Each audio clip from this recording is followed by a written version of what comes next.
Hello students, and I think I'll give you a short summary or a better understanding of this lesson, My Reminiscences. This is about Rabindranath Tagore's Remembrances. Okay, he is remembering the beautiful things that he enjoyed when he came back to India. Reminiscence is nothing else but pleasant memories that he brought about with him. Now here, Rabindranath Tagore, I think you know, is a great Bengali poet, and he was one who wrote our national anthem, the Jana Gana Mana. He has done many works, wrote many poems, especially the Geetanjali. Now this reminiscence is part of the Geetanjali of the many poems that he has written. So here he is talking about his pleasant and sweet memories. He went on a voyage to England and he was coming back from England. So he was going to visit his brother Jyotirindra, who lived in Chandanego, that is near the Ganges river. So when he returned home, he spent beautiful time with his brother and sister-in-law in their beautiful home, a villa. And he is talking about how the changes that took place after he had gone, and when he came back, all the beautiful things that were there slowly was replaced with some other factories and other things. So he's talking about the beautiful scenery that he enjoyed, the wonderful boat ride that he went along with his brother. He used to sing tunes and his brother used to play the violin. So here he is saying, when I returned home from the outset of my second voyage to England, my brother Jyotirindra and sister-in-law were living in a riverside villa. Villa is a beautiful house at Chandanego, and there I went to stay with them. The Ganges again, those ineffable days. Ineffable means something which he cannot describe with words. Beautiful days and nights. Languid is moving slowly with joy. Sad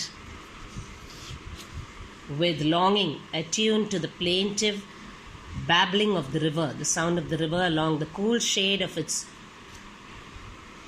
wooded banks. This Bengal sky full of light, the south breeze, the flow of the river, this night royal laziness, this broad leisure, beautiful time stretching from horizon to horizon and from green earth to blue sky. All these were to me as food and drink to the hungry and thirsty. Here it felt indeed like a home, and in these I recognized the ministrations of a mother. Ministrations of a mother means the care, the tender nature of his mother.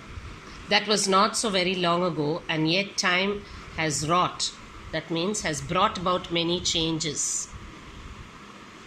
Our little riverside nest, clustering means a group under their surrounding greenery, have been replaced by mills. See, I told you, mills and factories, which now dragon-like because of the sound everywhere.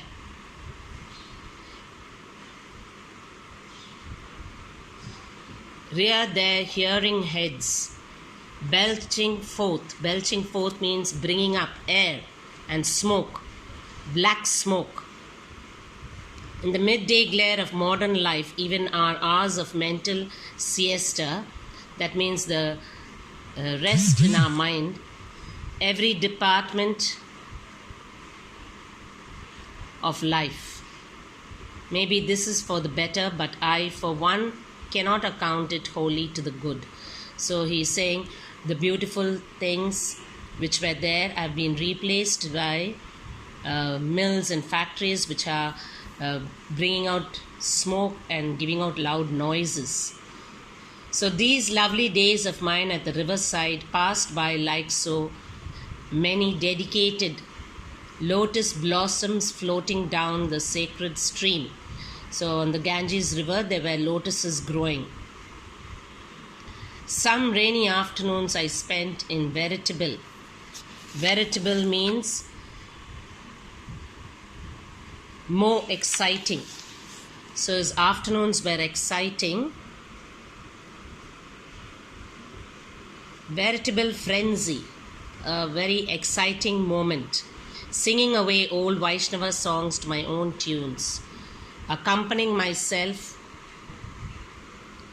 on a harmonium. On other afternoons, we would drift along in a boat, my brother Jyotirindra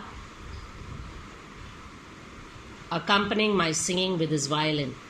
And as beginning with the Puravi, we went on swaying, varying the mode of our music with the declining day. So as the day was declining means it was sunset. We saw on reaching the Behaga, the western sky closed the doors of the factory of the golden toys, and the moon on the east rising over the fringe of the trees. So from the afternoon it moved on to the evening where the sunset and the moon was rising. So you can see here the picture of himself and his brother accompanying him with a violin. Then we would row back to the landing steps of the villa and seat ourselves on a quilt spread on the terrace facing the river. By then the silvery peace rested on both land and water. Hardly any boats were about. So there were not many boats there. And the fringe of the trees, that means the shadow of the trees on the bank, was reduced to a deep shadow, and the moonlight glimmered over the smooth flowing stream. So this was a very peaceful sight where as they floated on the river in their boats, they could see the trees were slowly going into a shadow because of the night, and the moonlight started shining on the stream. The villa we were living in was known as Moran's Garden. A flight of stone flagged steps led up from the water to a long, broad veranda which formed part of the house. The rooms were not regularly arranged. It was not arranged very in a regular manner, but nor all on the same level, and some had to be reached by short flights of stairs. The big sitting room overlooking the landing steps had stained glass windowed with colored pictures. So he is describing the room. The room also was set in a very quiet place, and it was overlooking on the river. One of the pictures was of a swing hanging from a branch half hidden in the dense foliage. Foliage means leaves of trees, and in the checkered light and shade of the bower. Bower again is the shade of the trees. 2 persons were swinging, and was another of a broad flight of steps leading into some castle-like palace. So the villa looked like a castle. You know these old fairy tale stories, you have a castle for the prince and the princess, up and which men and women in festive garb means clothes, were going and coming. When the light fell on, it was like on the window, the pictures that were in the room shone wonderfully, and it seemed to be like filling with life, seemed to fill the riverside atmosphere to holiday music. So it came to life, the pictures that were in the room. It seemed like the pictures came to life. Some faraway, long forgotten revelry seemed to be expressing itself in words of light. The love thrills of the swinging couple making alive with their eternal story, the woodlands of the river banks. Now it was in this room where this pleasant atmosphere was there where he could feel this beautiful atmosphere of the pictures coming to life like a story. It was in this room that he sat to write his poems. The beautiful scenery, the gentle breeze, everything gave his mind, was like food and drink to his mind. So he could sit and write his beautiful poems and compose it also into songs. This Gitanjali is a composition of the poems which could also be sung. From the very name itself you can see Gitanjali, it sounds like a song. The topmost room of the house was in a round tower with windows. That's why he says it looks like a castle. You know, the old castles have steps going up to a tower, opening to the side, to every side.